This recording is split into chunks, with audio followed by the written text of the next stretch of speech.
Audio Jungle.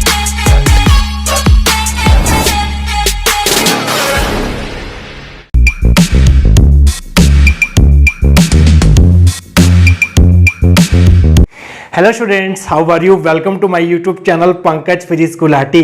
Students, आपको इस चैनल पर ना केवल graduation and post graduation physics के टॉपिक्स की सबसे आसान एक्सप्लेनेशन देखने को मिलती है, बल्कि आपको साथ के साथ ये भी बताया जाता है कि आपको एग्जाम में क्या और कैसे लिख के आना है, ताकि आप सिर्फ एक वीडियो देख के ही अपने नोट्स बना सकें और एग्जाम्स में बहुत अच्छे मार्क्स ला सकें। इसी कैटेगरी में आगे बढ़ते हुए आज हम बात करेंगे BSc first sem electricity, magnetism and electromagnetic theory unit 1 के एक और इम्पॉर्टेंट टॉपिक के बारे में, जिसका नाम है electric field due to a thin infinite plane sheet of charge. तो स्टूडेंट्स, आज हम गॉस लॉ इन इलेक्ट्रोस्टैटिक्स की एक और एप्लीकेशन स्टडी करेंगे, जिसमें हम एक thin infinite plane sheet of charge के कारण किसी पॉइंट पर कितना इलेक्ट्रिक फील्ड होगा उसका एक्सप्रेशन फाइंड आउट करेंगे।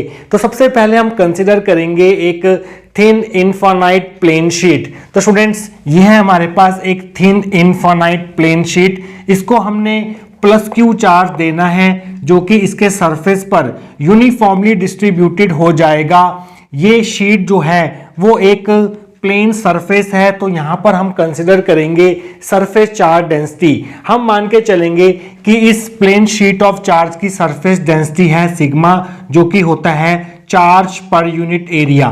तो इसके यूनिट एरिया पर जो चार्ज होगा वो होगा सिग्मा। अब हम क्या करेंगे, एक पॉइंट कंसिडर करेंगे पी पॉइंट, जो कि इस शीट से परपेंडिकुलर डिस्टेंस आर पर सिचुएटेड होगा। इस infinite plane sheet of charge के कारण इस पी पॉइंट पर कितना इलेक्ट्रिक फील्ड होगा उसका एक्सप्रेशन फाइंड आउट करना है। देखिए स्टूडेंट्स, इस प्लेन शीट ऑफ चार्ज को हम infinite plane sheet of charge क्यों बोल रहे हैं? इसका मतलब ये नहीं है, इनफाइनाइट का मतलब ये नहीं है कि इसकी लेंथ और ब्रेड्थ जो है वो इनफाइनाइट है, इसकी डायमेंशंस जो हैं वो बहुत ज़्यादा है, इनफाइनाइट है, इसका मतलब ये नहीं है।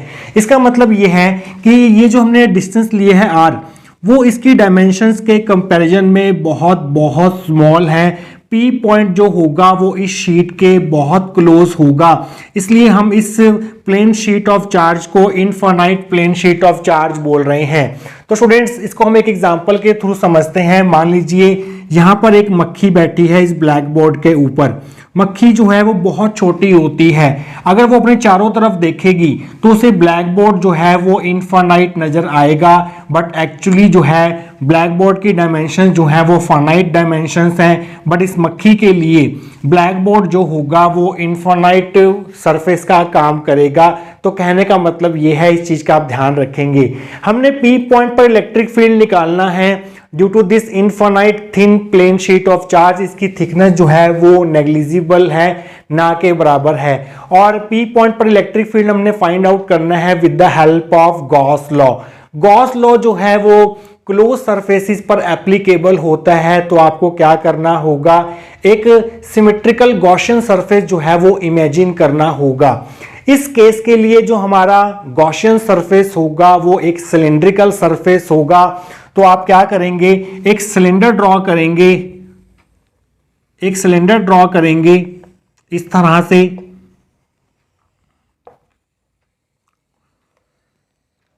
हम गॉसियन सरफेस जो है वो एक सिलेंड्रिकल सरफेस ले रहे हैं, जिसकी लेंथ होगी हमारे पास 2r। यहां से लेके यहां तक डिस्टेंस था r, और इतने डिस्टेंस पर ही हम एक लेंथ और ड्रॉ करेंगे। तो इस सिलेंड्रिकल सरफेस की जो लेंथ हो जाएगी वो हो जाएगी हमारे पास 2r। और इस सिलेंडर का क्रॉस सेक्शनल एरिया मींस ये जो प्लेन सरफेस है यहां पर, इनका जो क्रॉस सेक्शनल एरिया होगा वो a होगा। सिलेंडर का क्रॉस सेक्शनल एरिया जो है वो यहाँ पर A है। ये सिलेंडर जो है, ये गॉसियन सरफेस जो है वो इस प्लेन शीट के आर पार हो रहा है, इसको पियर्स कर रहा है, इससे पास हो रहा है। आइए इसको एक एग्जांपल के थ्रू समझते हैं। तो स्टूडेंट्स मान लीजिए ये है आपके पास एक इनफाइनाइट थिन शीट जिसको हमने प्लस क्यू चार्ज दिया हुआ है, जो कि इसके दोनों सरफेसेस पर यूनिफॉर्मली डिस्ट्रीब्यूट हो जाएगा। अब हमने क्या करना है, इस infinite thin plane sheet of charge के कारण किसी पॉइंट P पर, जो कि शीट से परपेंडिकुलर डिस्टेंस r पर सिचुएटेड होगा, वहां पर एक इलेक्ट्रिक फील्ड निकालना है with the help of Gauss law. Gauss law जो है वो क्लोज सरफेसेस पर एप्लीकेबल होता है, तो आपको एक गॉसियन सरफेस जो है वो इमेजिन करना होगा, कंसिडर करना होगा, और उस केस में जो हमारा गॉसियन सरफेस होगा वो एक सिलेंड्रिकल सरफेस होगा, जो कि इस शीट को पियर्स कर रहा होगा, इस शीट को पास कर रहा होगा इस तरह से। अब इस गॉसियन सरफेस को हम तीन सरफेसेस में डिवाइड कर सकते हैं। पहला सरफेस तो ये वाला होगा, ये वाला जो कि सर्कुलर होगा, और ये वाला सरफेस होगा दूसरा सरफेस, और तीसरा सरफेस जो होगा वो होगा इस सिलेंडर का कर्व्ड सरफेस। तो इस गॉसियन सरफेस को हम तीन पार्ट्स में डिवाइड कर सकते हैं, surface S1, surface S2 and curved surface S3।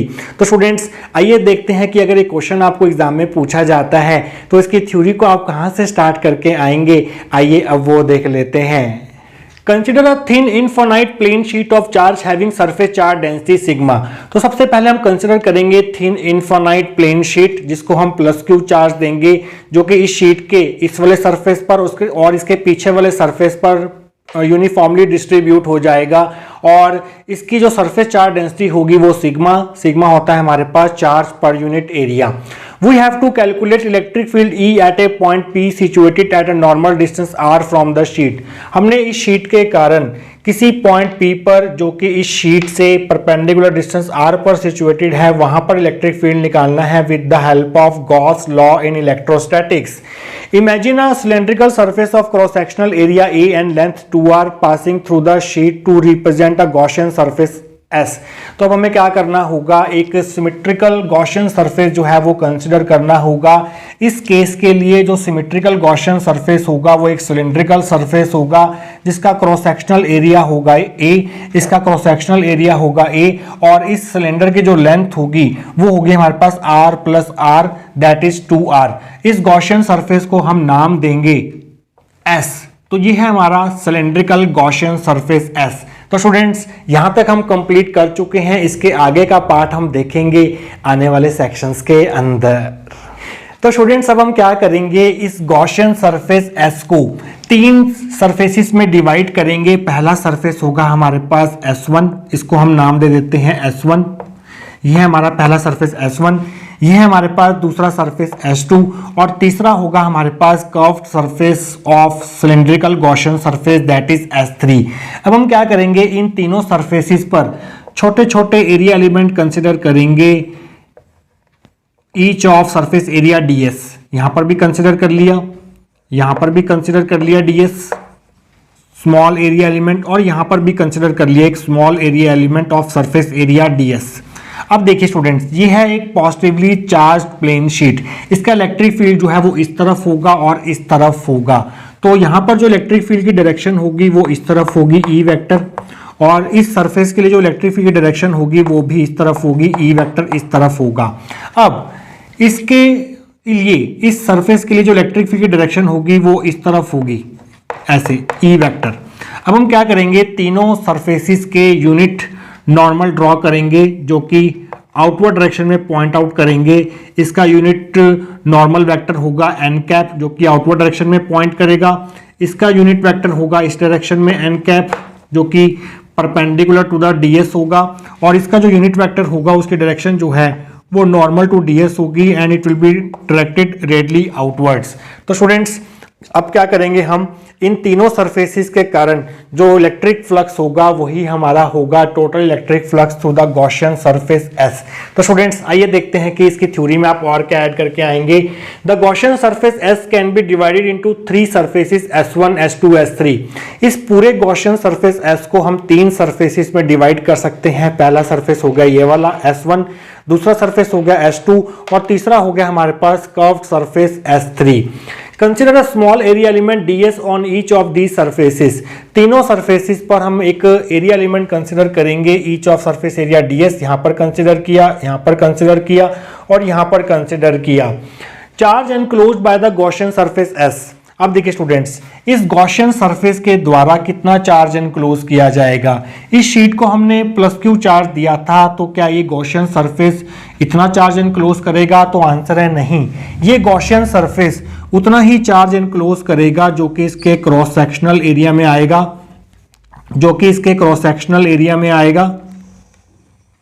और इसका क्रॉस सेक्शनल एरिया है हमारे पास A। तो ये है हमारे पास cross sectional area of Gaussian surface जो कि A था। इस क्रॉस सेक्शनल एरिया में जितना चार्ज एनक्लोज होगा वही होगा हमारे पास charge enclose by the Gaussian surface S। तो स्टूडेंट्स, इस चार्ज को हम डिनोट करेंगे Q डैश से। ये गॉसियन सरफेस जो है वो Q डैश चार्ज एनक्लोज करेगा जो कि इस क्रॉस सेक्शनल एरिया के अंदर आएगा। तो Q डैश हम कैसे निकाल सकते हैं? सिग्मा था चार्ज अपॉन एरिया, तो चार्ज का फॉर्मूला बन जाएगा सिग्मा इनटू एरिया। तो चार्ज हो जाएगा हमारे पास sigma multiply area of cross section of Gaussian surface that is A। ये हमारी फर्स्ट इक्वेशन होगी। According to Gauss law, total electric flux through the Gaussian surface S is given by. Gauss law के according जो इस Gaussian surface, cylindrical Gaussian surface से जो total electric flux निकलेगा वो कितना होगा? वो टोटल इलेक्ट्रिक फ्लक्स को हम डिनोट करेंगे फाई E से। That will be equal to 1 upon epsilon naught times charge enclose by the Gaussian surface जो कि है Q डैश। और इलेक्ट्रिक फ्लक्स का फॉर्मूला क्या होता है? बाय डेफिनेशन इलेक्ट्रिक फ्लक्स होता है हमारे पास close surface integral of electric field over the Gaussian surface S that will be equal to Q dash by epsilon not. तो स्टूडेंट्स, हम यहाँ तक पहुँच चुके हैं। इसके आगे का पार्ट हम देखेंगे नेक्स्ट सेक्शन के अंदर। तो स्टूडेंट्स, पिछले सेक्शन में हम यहाँ तक पहुँच चुके थे। अब हम इस क्लोज सरफेस इंटीग्रल को तीन अलग अलग सरफेस इंटीग्रल के सम की फॉर्म में लिख सकते हैं, क्योंकि हमने गॉसियन सरफेस S को तीन सरफेसेस में डिवाइड किया था, S1, S2, S3। तो इस क्लोज सरफेस इंटीग्रल को हम ऐसे लिख सकते हैं, surface integral of E vector over S1 plus surface integral of E vector over S2 plus surface integral of E vector over S3 is equal to Q dash की value थी first equation के according sigma A, तो यहाँ पर sigma A आ जाएगा by epsilon not. तो students, अब हम ये डॉट प्रोडक्ट खोलेंगे। देखिए स्टूडेंट्स, सरफेस S1 के लिए E वेक्टर और एरिया एलिमेंट ds के यूनिट वेक्टर n कैप के बीच में एंगल जो है वो 0 डिग्री है, दोनों एक दूसरे के पैरेलल हैं। तो सरफेस S1 के लिए डॉट प्रोडक्ट हम ऐसे खोलेंगे, E ds into cos of angle between these two. इनके बीच का एंगल जो है वो 0 डिग्री है, तो यहाँ पर cos 0 आएगा। सरफेस S2 के लिए भी E वेक्टर और n कैप जो है वो सेम डायरेक्शन में पॉइंट आउट कर रहे हैं, तो यहाँ पर भी आपको लिखना होगा E ds cos 0। जबकि यहाँ पर सरफेस S3 के लिए E वेक्टर इस तरफ है, n कैप ऊपर की तरफ है, दोनों के बीच में एंगल 90 डिग्री है, तो यहाँ पर आपको लिखना होगा E ds cos 90 is equal to sigma A by epsilon naught. cos 0 1 होता है, cos 0 1 होता है, cos 90 0 होता है, तो ये पूरा इंटीग्रल जो है ये 0 हो जाएगा। E को आप बाहर ले लीजिए, surface integral of ds plus E surface integral of ds over surface S2 plus ये टर्म 0 हो गई is equal to sigma A by epsilon naught. आइए आगे सॉल्व करते हैं। E देखिए स्टूडेंट्स, ds जो था वो S1 का एक छोटा सा एरिया एलिमेंट था। अगर हम S1 के ऊपर बहुत सारे एरिया एलिमेंट्स ले लें और उनके सरफेस एरिया को ऐड कर दें तो हमें मिल जाएगा cross sectional area of surface S1 जो कि है हमारे पास A। तो ds का जो इंटीग्रेशन होगा ओवर सरफेस S1 वो आपको A देगा, प्लस इसी तरह से ds का जो इंटीग्रेशन होगा ओवर सरफेस S2 वो आपको देगा क्रॉस सेक्शनल एरिया A, तो ये भी आपको A देगा is equal to sigma A by epsilon not. तो ये हो गया हमारे पास 2EA is equal to sigma A by epsilon naught. A से A कैंसिल हो जाएगा, तो E की वैल्यू हमारे पास आ जाएगी फाइनली, वो मैं यहाँ लिख रहा हूँ। E की वैल्यू आ जाएगी हमारे पास sigma by 2 epsilon not. So this is the electric field at a point due to thin infinite plane sheet of charge. और आप देख सकते हैं यहाँ पर R नहीं आ रहा है, डिस्टेंस का कोई रोल नहीं है इस इलेक्ट्रिक फील्ड के एक्सप्रेशन में। मींस जो इलेक्ट्रिक फील्ड होता है at a point due to thin infinite plane sheet of charge, it is independent of distance of the point from the sheet. तो पॉइंट चाहे आप यहाँ ले लें, पॉइंट चाहे आप इसके यहाँ ले लें, यहाँ ले लें, यहाँ ले लें, कहीं भी ले लें, उन पॉइंट्स पर जो मैग्नीट्यूड होगा इलेक्ट्रिक फील्ड का due to this thin infinite plane sheet of charge वो सेम रहने वाला है। इसी तरह से अगर पॉइंट यहाँ हो, यहाँ हो, यहाँ हो, यहाँ हो, कोई भी पॉइंट आप ले लें इस थिन शीट के आसपास, वहाँ पर इलेक्ट्रिक फील्ड का जो मैग्नीट्यूड होगा वो होगा सिग्मा बाय 2 एप्सिलॉन नॉट। जो इलेक्ट्रिक फील्ड है वो सरफेस चार्ज डेंसिटी पर डिपेंड कर रहा है। जितनी ज़्यादा सरफेस चार्ज डेंसिटी होगी उतना ही इलेक्ट्रिक फील्ड ज़्यादा होगा, क्योंकि एप्सिलॉन नॉट जो है वो कांस्टेंट है, जो कि होता है हमारे पास absolute electrical permittivity of free space. तो स्टूडेंट्स, आई होप आपको आज का टॉपिक जो है वो अच्छे से क्लियर हुआ होगा। मिलेंगे किसी और important topic of electricity, magnetism and electromagnetic theory के साथ। Till then take care.